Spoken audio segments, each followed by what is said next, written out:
January 1959.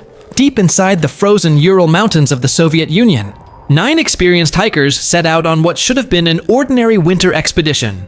They were young, intelligent, and highly trained.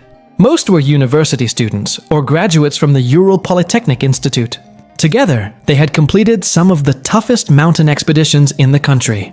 Their leader was Igor Dyatlov, a 23-year-old engineering student known for his calm personality, excellent navigation skills, and strong leadership.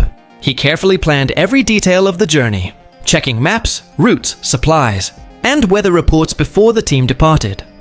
The goal of the expedition was to reach Mount Otorten, one of the most remote peaks in the northern Ural Mountains. The hike was classified as a Category 3 expedition, the highest level of difficulty in the Soviet Union at that time. Only experienced mountaineers were allowed to attempt it.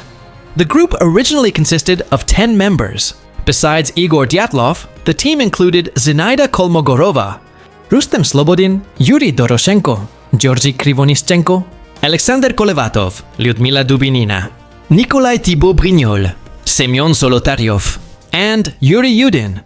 Each member had a different personality, but they shared one passion: exploring places that few people had ever seen.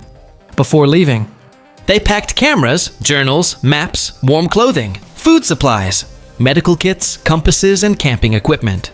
Every kilogram mattered because they would carry everything on their backs through snow-covered mountains.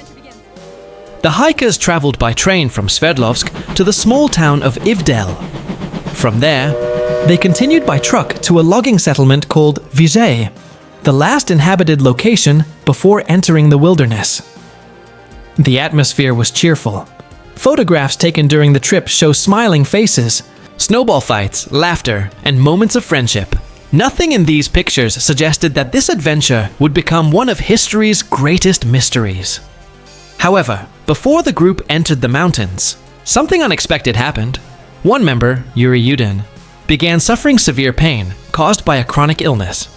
After discussing the situation with Igor, he made the difficult decision to turn back. The other 9 hikers continued without him.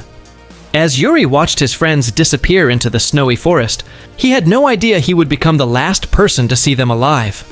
The expedition moved deeper into the wilderness. Towering pine forests slowly gave way to open snowfields. Temperatures dropped far below freezing, and powerful winds swept across the mountains. Despite the harsh conditions, the hikers remained confident.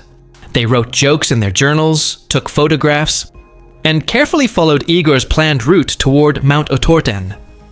None of them knew they were walking toward a mystery that would puzzle investigators, scientists, and historians for decades. The real nightmare had not yet begun. 9 hikers disappeared into the frozen mountains.